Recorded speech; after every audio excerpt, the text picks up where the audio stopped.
Bueno, Ismael, capaz que lo primero que estaría bueno hacer al comenzar esta nueva emisión es Ujú. por qué son importantes tanto el tema de la guerra entre Ucrania y Rusia y el genocidio que está cometiendo Israel a los palestinos. Tal vez muchas personas dirán, bueno, ¿por qué la insistencia de analizar estos temas? ¿Por qué es bueno tenerlos en la agenda? ¿Por qué es bueno para nosotros que somos sudamericanos hablar de estos temas? ¿Cuál es la Ujú. importancia que estos dos temas tienen en la realidad del mundo? Ujú. Sí, yo creo que lo primero es entender que estos no son conflictos cualquiera, no son conflictos como los que veíamos antes. Lo que va a salir de estos dos conflictos, casi hasta te podría decir que independientemente de lo que pensemos o del resultado, es un nuevo mundo. O sea, digamos, los dos conflictos en verdad son parte de un conflicto más grande, por eso es que en un momento habíamos hablado de la guerra mundial. Y no son digámoslo así, no son ni la causa ni la consecuencia, sino más bien son como la expresión de ese movimiento de bisagra que está haciendo el mundo, que va a cambiar de una realidad geopolítica a otra. Nosotros veníamos de un mundo multipolar en el cual Estados Unidos tenía la supremacía total sobre el mundo entero, en distintos aspectos, ¿no? Sobre todo el político, el económico y el militar, que son como tres ejes que me parece que hay que tener en cuenta. Y bueno, vamos a un mundo en el cual ya no está perdiendo en este momento la supremacía fundamentalmente económica y política. La militar, podríamos decir que todavía eh, puede pensarse como la mayor superpotencia, pero ya no es la superpotencia que logra disuadir al resto de las superpotencias. Eso es muy importante que lo entendamos. Entonces, estos dos conflictos en verdad son como la expresión de eso, ¿no? En un lado es la intención de Estados Unidos de acercar su línea ofensiva hacia Rusia, a partir de maniobras que ha venido haciendo en Ucrania. Y en el caso de Medio Oriente es como mantener un proyecto político que le permite generar una interferencia en Medio Oriente, y ambas cosas están colapsando. Entonces, eso es un poco como para entender por qué es que nos parecen importantes estos conflictos y por qué es que el resultado va a ser, justamente va a estar en sintonía de lo que se viene, ¿tá? Que es un mundo que, según el embajador Chas Freeman, es lo más adecuado llamarlo multinodal, porque multipolar quiere decir que hay varios extremos que están cinchando entre sí. Y acá probablemente lo que termine ocurriendo es que más bien sean como nodos, ¿no? En el cual el poder circule entre esos nodos. Me parece una definición más acertada de lo que me parece que vamos a ver que se viene en función de lo que ya estamos viendo, ¿no? Por eso creo que es importante tener estas cosas en cuenta y por qué es importante entonces analizar estos conflictos, ¿no? Bien. Antes de entrar a ellos, también, Sí. escuchándote ahora, se me ocurrió pensar algo de Uruguay respecto Ujú. a por qué para la política uruguaya es tan importante exigirle la adhesión de los políticos, por ejemplo, a temas con el posicionamiento ante la situación en Venezuela, y no Ujú. así con la posición de la guerra en Ucrania o del genocidio en Israel. Ujú. Eh, Parece ser que no es solamente la cercanía geográfica lo que hace que esto suceda.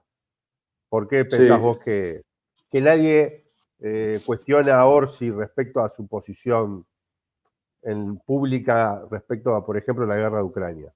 Y sí se lo piden constantemente sobre Venezuela.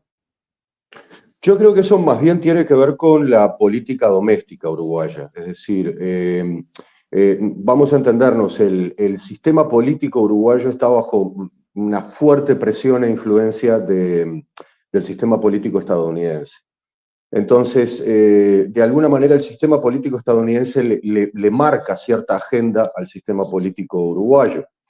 Y por la región en la que está, Estados Unidos va a aprovechar, y aprovecha, no ha perdido en un solo momento la oportunidad de utilizar la política doméstica de cada país latinoamericano para incidir en su control sobre Latinoamérica. Entonces, claramente le interesa más que en Uruguay haya, digamos, el tema de Venezuela sea relevante. ¿Por qué? Porque lo necesita, por ejemplo, necesita el voto de Uruguay en la OEA para cercar a Venezuela. Entonces me parece que por eso se le pide más. Es motivo de acoso, ¿no? Para mí, convengamos, cada candidato o cada personaje, por decirlo así, político del Frente Amplio, con respecto al tema de Venezuela en particular y Cuba con menor relevancia, es acosado directamente por el sistema mediático para pronunciarse y para de alguna manera como ver, de mantenerlos alineados, ¿no? En esta cuestión que es, bueno, Venezuela es una dictadura, etc. Entonces, es esa necesidad permanente de estar controlando y tutelando el discurso progresista, el discurso del Frente Amplio, para mantenerlo alineado en contra de Venezuela. La cuestión diplomática para Estados Unidos con respecto a este tema es muy importante. Necesita los votos en la OEA, necesita tener ese respaldo político. Estados Unidos depende mucho de eso. Bien. Para Ucrania no lo necesita. Bien, ahora sí, entrando en el primer tema, hay como más allá de que cada tanto aparece alguna noticia de algún avance de las tropas de Ucrania, fue la última noticia que tuvo la vuelta, parece que hay como un estancamiento en la guerra entre Rusia y Ucrania. Parece que se podría pensar que va para largo. Sí, sí. El estancamiento me parece que era como, o sea, estancamiento de alguna manera quiere decir que no va que no va a ocurrir nada muy diferente de lo que está pasando ahora. O sea, hay una sola posibilidad. Yo creo que además que lo único que puede llegar a hacer que esto se salga de curso es directamente un enfrentamiento nuclear, con lo cual directamente estamos hablando de la eliminación de la civilización humana. A lo mejor después me hago un minutito para hablar de eso. Pero no creo que la cosa vaya a cambiar mucho de esta cuestión de guerra de desgaste en la cual el frente se va moviendo muy de a poquito. Y no creo que varíe, ¿no? O sea, algún misilazo, algún misilazo hacia Rusia. No creo que Ucrania tenga paño como para alargar, por ejemplo, ya no pudo ampliar la invasión en Kursk, no creo que le dé para generar una nueva instancia de esas, por eso es que están pidiendo la autorización, que no es la autorización, sino más bien que es que directamente la OTAN ataque con misiles a Rusia, porque los misiles que está pidiendo solamente pueden manejarlos el personal de la OTAN. Entonces, yo no veo que la cosa salga de ahí. Y además el tema es una guerra de desgaste que por lo general demora mucho. La adquisición de territorio, que es en lo que se viene midiendo a Rusia, es muy lenta, porque a Rusia no le interesa ganar territorio. De hecho, para Rusia el acercarse hacia el río Dnieper es un problema porque significa que después va a estar de alguna manera obligado a cruzarlo y eso no le interesa porque solamente le interesa la zona rusoparlante. Y me parece que, o sea, eso va a ocurrir, yo que sé, en el lapso probablemente de un año. Ucrania todavía, pese a que se está hablando de la escasez, por decirlo así, de soldados, cosa que me parece horrible, ¿no? Porque en verdad lo que estamos hablando es de muerte en escala masiva. Todavía tiene, digamos, como reservas para tocar, que son la franja etaria que va de 18 a 25. como para hacer una conscripción fuerte, ¿no? O sea que en los papeles se podría decir que tiene tropas como para al menos un año y pico. Y el problema es que Rusia no le interesa moverse de ese, digamos, de este ritmo. A Rusia le está yendo muy bien. No me refiero al frente, que eso hay mucho.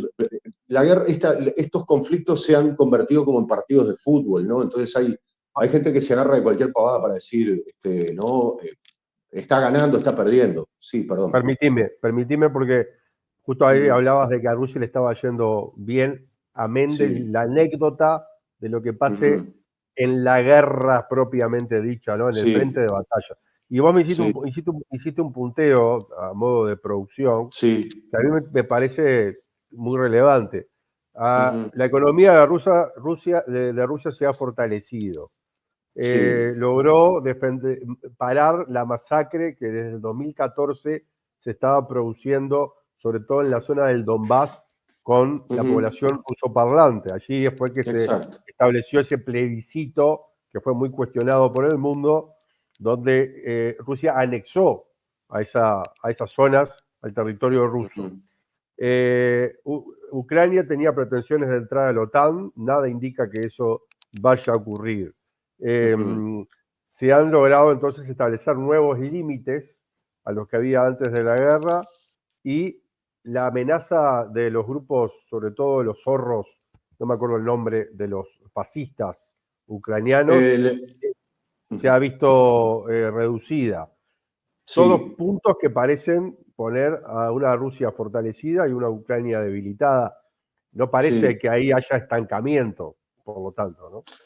Lo que pasa es que yo me refiero al estancamiento digamos, como en el curso de lo que va a venir con respecto a ahora. O sea, Mm. todo este punteo que vos repasaste, lo que indica es que en menos de 2 años las cosas han cambiado drásticamente y eso es algo que me parece que también tenemos que Claro, tener en cuenta. porque si vos pudieras elegir ser Rusia o ser Ucrania, ¿qué elegirías?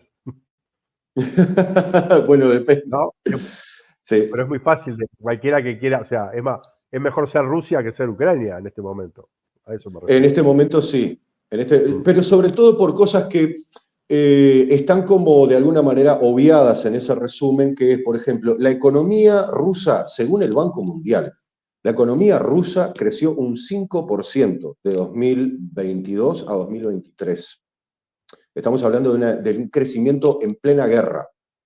¿Tá? Ujú. 5%. No hay una sola potencia occidental que haya logrado crecer más de 3%. Y ¿Tá? si hacen esta comparación con cuando estuvieron en guerra, menos, porque casi todas perdieron, ¿no? Exacto, exacto. En paridad de poder de compra, hoy por hoy Rusia está, no sé si ya en el tercero, directamente en el segundo puesto a nivel mundial. ¿Tá? O sea, es enorme realmente. Y justamente esto ocurre en guerra. Si vamos hacia atrás, es lo que le pasó a Estados Unidos durante la Segunda Guerra Mundial. La Segunda Guerra Mundial potenció la economía estadounidense, la puso a trabajar. Tenía un montón de problemas económicos, tenía gente desocupada, tenía una matriz industrial que no estaba encontrando un lugar donde depositar su potencial y encontró la guerra. Y con Rusia está pasando algo similar. Entonces, eso es una de las cosas importantes para entender. No tanto si ganó 1 kilómetro más, si ganó 1 kilómetro menos, si hoy le mataron 1.000 o le mataron 2.000. La cuestión es que su economía creció más que toda la economía occidental, estando en guerra. ¿Ah? Ahí hay algo enorme. ¿Tá? Lo siguiente es, si quieren podemos discutir horas con respecto a si Putin es un dictador o no es un dictador. A mí, francamente, no me parece lo relevante. A mí lo que me parece relevante es que creo que fue el 77% de la población rusa fue a votar durante la guerra, ahora en marzo de este año, ¿tá? Y el 88% lo eligió. Uno puede maquillar números y puede hacer fraudes. De una forma tan dramática, es seguro que no. Entonces, eso es lo otro que está ocurriendo. ¿tá?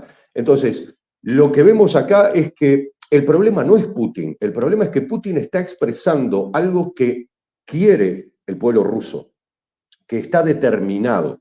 Entonces, creo que son dos cosas que es muy importante para verlas hacia adelante, ¿no? Que es, bueno, ¿qué es lo que va a dejar este conflicto? Yo, sinceramente, creo que el escenario más probable para mí en esto es el congelamiento del conflicto. O sea, en algún momento Ucrania simple y sencillamente no va a tener más, no va a enviar más tropas o simplemente va a retirar las tropas, si es que les interesa salvar la vida. Va a haber una cosa como, digamos, de no reposición. No creo que en algún momento digan no vamos a enviar más gente al frente, simplemente las cosas van a ocurrir y creo que estamos yendo hacia un escenario de estancamiento, que es lo peor que te puede pasar, pero recordemos que el conflicto entre Corea del Norte y Corea del Sur es un conflicto estancado, o sea que el conflicto estancado puede durar años, puede durar décadas. Incluso hay analistas internacionales de derecho internacional que dicen que la Segunda Guerra Mundial no se terminó justamente por la situación de Corea del Norte. Entonces, si vamos al tema, conflictos congelados ha habido y están en curso todavía en la historia de la humanidad y yo no veo por qué no vaya a haber. Me parece lo más probable con respecto a lo que vemos, ¿no? Porque además a Occidente le conviene porque puede retomar el conflicto en algún momento. Yo creo que Occidente hoy por hoy más que nada lo que está pensando es viendo de qué forma puede retomarlo en algún momento. Lo que sí está claro es que con cada año que pasa, su capacidad para poder retomar el conflicto va a ser cada vez menor. O sea, ya ahora estamos viendo que están agotando sus reservas de misiles, sus reservas de artillería. Está teniendo problemas verdaderamente y no veo que a futuro haya una posibilidad de revertir eso. Sobre todo porque las 3/4 partes de lo que se invierte en armamento a nivel mundial lo hace la OTAN. Y si con toda esa inversión la OTAN no puede revertir la situación de aumentar la producción para poder asistir a Ucrania, es porque no le interesa. No es porque no pueda, es porque no le interesa. Entonces, si no le interesa, por algo es. ¿Tá? No, esto no quiere decir que no le interese derrotar a Rusia, pero me parece que la jugada es otra. ¿Tá? Entonces, está claro que la cosa no va por ahí. Y me parece que ellos pueden jugársela, que bueno, pueden tener un conflicto congelado durante años. Vaya uno a saber por qué. El otro escenario, ya a lo mejor en función del tiempo que tenemos, me gustaría saltar a él, ¿no? Medio rápido, es el escenario del genocidio en Gaza. Ahí es donde yo veo que la cosa es más dramática y donde la cosa puede ser más elástica. Es decir, puede haber con mayor porcentaje de probabilidad distintos escenarios. Sí, pero Que no sí. para empezar, a diferencia del otro, más allá de que hay un montón de soldados muertos de un lado y del otro, que Sí, son muertes humanas muy lamentables, sí. es muy distinto a lo que está pasando en Gaza, donde hay un genocidio a la población civil, y eso es lo que hace, sin duda, para arrancar lo hace diferente, amén de todo el análisis que uno haga. Se le agrega Sí. un elemento humano mucho más fuerte, ¿no? Sí, y además te podría decir que tal vez es lo único medular de ese conflicto. Es decir, cuando digo que es lo único medular, por supuesto que me refiero que a nivel humanitario es lo único que importa. Todo bien con el enfrentamiento entre facciones, porque Palestina no tiene ejército, pero de alguna manera los que van a la guerra eligen ir a la guerra, la población civil no, que es la que está siendo fundamentalmente atacada, y me refiero a la población palestina. Eso es lo primero que hay que entender y por eso me parece que es lo más importante en ese sentido. Lo otro es que el objetivo de la operación militar israelí es el genocidio. No se pueden equivocar tanto todo el tiempo. O sea, no se puede hablar de que todo el tiempo esto es un error o no. No. Los resultados indican que son el objetivo. Entonces ya está. Y el otro tema es que no va a haber un cambio en eso. Es decir, es el elemento central, es lo único que está intentando, es lo único que le interesa. Todo lo que hace Israel, incluso provocando a sus vecinos, es para proteger el que pueda seguir efectuando el genocidio en Gaza, la provocación a Hezbollah, la provocación a Irán, todo eso está en función de que pueda seguir dándole cobertura militar y política al genocidio en Gaza, que es lo único que le interesa. Y eso le interesa en función de que ya no tiene proyecto, se le terminó el proyecto. Y para esto, en verdad, quiero remitirme brevemente a lo que pasaba antes del 7 de octubre de 2023, que es que el proyecto sionista, políticamente y militarmente, estaba entrando en fase de autodestrucción. ¿tá? La economía israelí venía muy, pero muy mal. Los problemas de corrupción estaban siendo cada vez mayores. De hecho, en ese momento en Israel había protestas mucho más grandes que las que hay ahora. ¿tá? Para que se entienda un poco la magnitud. Entonces, el proyecto sionista no es que entra en colapso con el genocidio en Gaza. El genocidio en Gaza es el resultado del colapso enorme y estruendoso del proyecto sionista que, pese a todo el apoyo que tiene, no puede sostenerse a sí mismo. ¿tá? ¿Por qué? Porque entró en una fase totalitaria en la cual se fagocita la economía, se fagocita la sociedad, se fagocita todo, el sistema político. Netanyahu, la Knesset y Netanyahu estaban tratando de impulsar un proyecto de ley para impedir que el sistema judicial pudiera hacerle rendir cuentas a las autoridades de gobierno sobre sus acciones, y tiene que ver con los escándalos de corrupción en los que estaba metido Netanyahu, con la compra del submarino a la Krupp, que era el mismo submarino que estaba comprando Egipto, etcétera, y un largo etcétera, ¿no? El problema de las usurpaciones el problema de las usurpaciones en Cisjordania, que ese fue el motivo por el cual la respuesta militar el 7 de octubre demoró en llegar, porque todo el aparato militar estaba en Cisjordania ayudando a los colonos a usurpar terrenos a los palestinos. Por eso es que la primera línea de defensa de los israelíes en el 7 de octubre fue la defensa del sistema de milicias que tiene o de policía paramilitar, que son los colonos armados.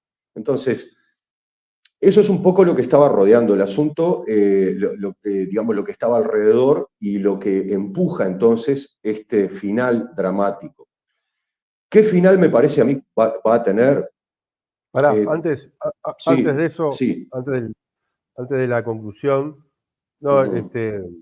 me venía como en eso que nos gusta hacer nosotros, que a veces bien y a veces mal, de generar Uh-huh. paralelismos con la historia para poder comprender los fenómenos o para poder llegar capaz que es una propia forma de defensa, de tratar de entender algo tan dramático como el genocidio del pueblo palestino.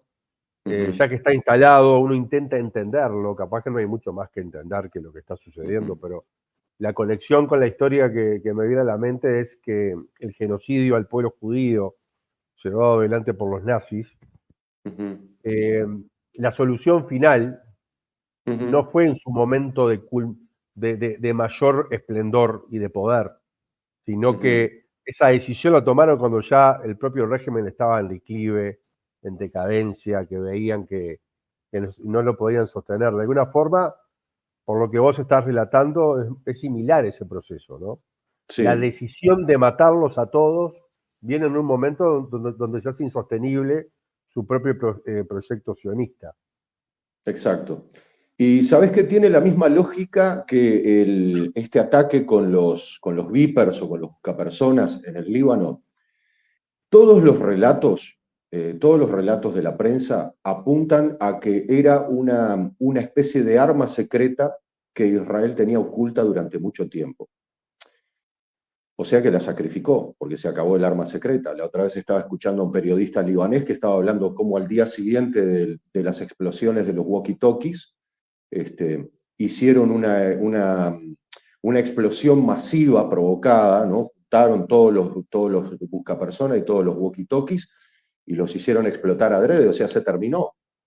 el arma secreta que tuvieron guardada durante años ya no la pueden usar. Y creo que tiene que ver mucho con esta cuestión que vos estabas diciendo ahora, que es, bueno, esto se termina. Esto se termina, entonces, Ido el balde que se vaya a la cadena también. En el caso, además del genocidio judío en la Alemania nazi, incluso la solución de los campos de concentración, que hoy por hoy, por ejemplo, es el campo de concentración de Gaza, la solución de los campos de concentración, entre otras cosas, fue porque la forma en la que estaban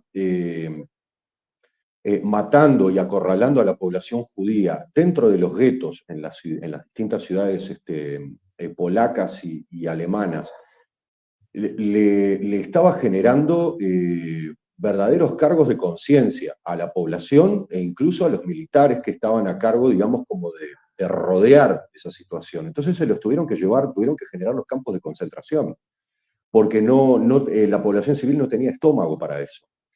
Y acá, de alguna manera, lo que estamos viendo es que hay como una especie de lógica que es, bueno, primero aislaron a los gazatíes, ¿no? Que era como, desde siempre fue la población más, la población que más se opuso a la ocupación. Y bueno, después lo único que les quedó fue, bueno, esto se está terminando, así que lo que tenemos que hacer es casi como un acto de venganza, ¿no? O sea, vamos a entendernos.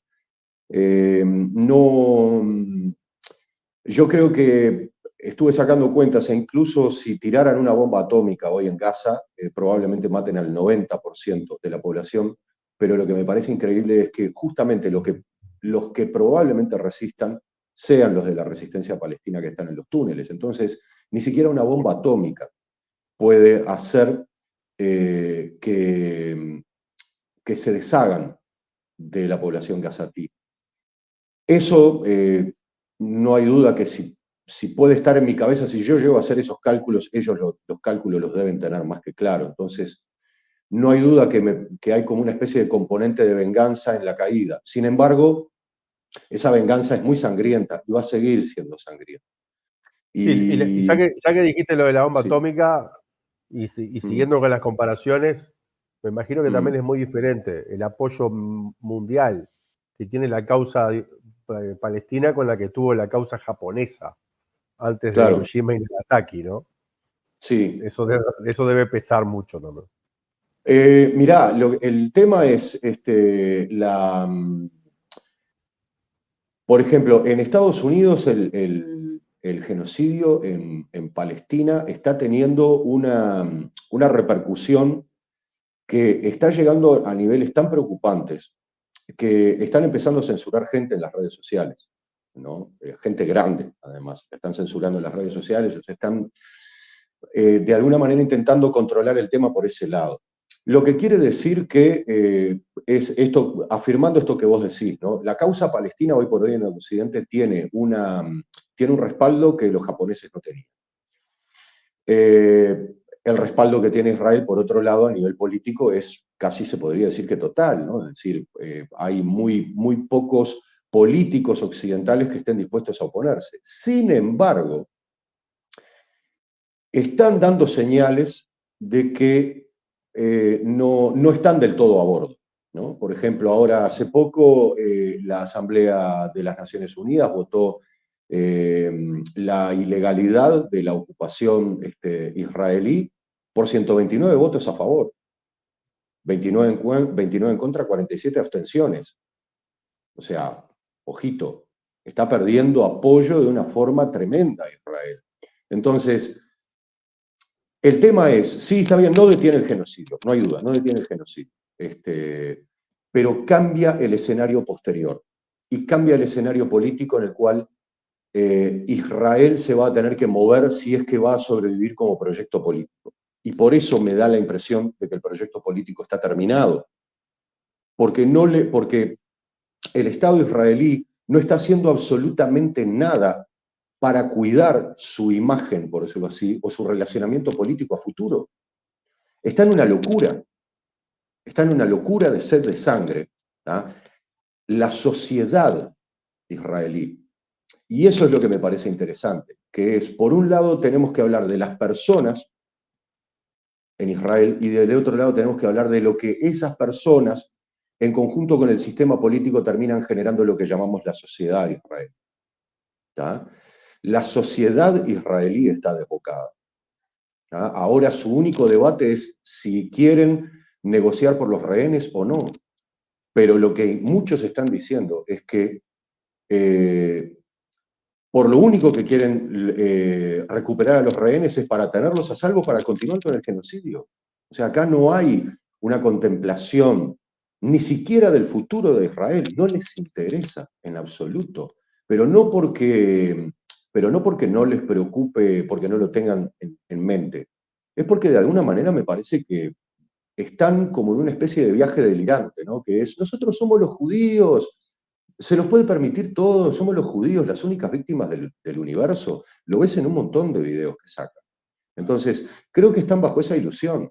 No saben el daño que está haciéndole Israel al pueblo judío. No, no lo consideran porque siempre se vieron como la misma cosa y no son la misma cosa. Entonces, yo creo que el final del proyecto sionista se está expresando de esta forma. Probablemente vayamos hacia dos etapas, una de Israel laico, no el Israel judío, sino el Israel laico, y finalmente eso va a derivar en Palestina. La población israelí que solamente está pendiente del proyecto sionista se sigue yendo, o sea, se estaban yendo antes, y ahora se siguen yendo. En 6 meses, desde el 7 de octubre hasta ahora, se fueron 500.000 de personas, las que tienen registrada estadísticamente y de las que hablan públicamente en la prensa israelí. O sea que si ellos declaran 500.000, probablemente sea 1.000.000, que es lo que dicen muchas personas. ¿Y qué es lo que va? Estas dos cosas, ¿no? Volviendo, como retomando el inicio, estas dos cosas lo que hacen es expresar una nueva realidad, que es, Estados Unidos no va a tener un elemento de acoso y disuasión en Medio Oriente, que entre otras cosas le permite de alguna manera regular el precio del petróleo. ¿Tá? Y no va a tener no va a poder establecer esa cabecera esa cabecera de avance de Ucrania dentro de la órbita rusa. Y eso, sumado a cosas que están pasando entre bastidores y de las cuales no estamos hablando, pero que son importantísimas, van a dar que todo el complejo, ese complejo unipolar estadounidense caiga. Los quiero mencionar al pasar nada más. La proximidad de un colapso económico-financiero en Estados Unidos, que se dice que va a ser no tan grave como el de la crisis del 29, pero que va a ser más grave que la crisis de los años 70, que metió en una presión enorme a la población estadounidense. La finalización de la supremacía del sistema SWIFT para hacer transacciones comerciales internacionales. Eso es enorme, porque es parte de las riendas que tiene Estados Unidos sobre el sistema económico global, que todo se hace a través de un sistema sobre el cual Estados Unidos tiene control y tiene poder. Y ya hay una alternativa que se llama M-Bridge, Puente M, que el Banco Mundial monitoreó las primeras pruebas, ¿tá? Y dijo que era ampliamente satisfactorio. ¿Tá? Es decir, el SWIFT va a perder la exclusividad, va a perder el monopolio, eso va a hacer que el dólar de a poco vaya empezando en un ciclo de devaluación. ¿Tá?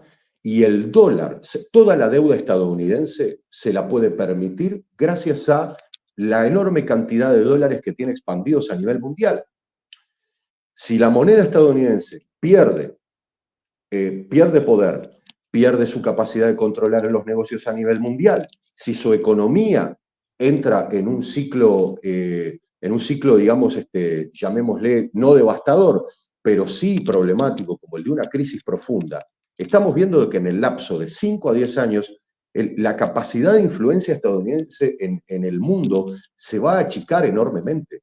Y sin lugar a dudas, ya hay quienes de alguna manera estén dispuestos a incidir en eso, que son claramente China, Rusia y el elemento sorpresa acá me parece que es Irán. La economía iraní bajo sanciones ha crecido de una forma impresionante. ¿Tá? y su sociedad ha dado cosas muy interesantes. Entre otras cosas, los misiles hipersónicos, ¿tá? Que son parte como, lo podemos charlar en otro momento, pero son parte como de una cuestión muy delicada que tiene que ver con el conocimiento y que tiene que ver con la economía, con un equilibrio delgado que tiene que ocurrir ahí. ¿Tá? Y creo que es una economía que una vez que tenga otros partners para dialogar y para comerciar, va a crecer enormemente por la cantidad de riqueza en recursos que tiene y por la población extremadamente culta que tiene, que además son 90 millones.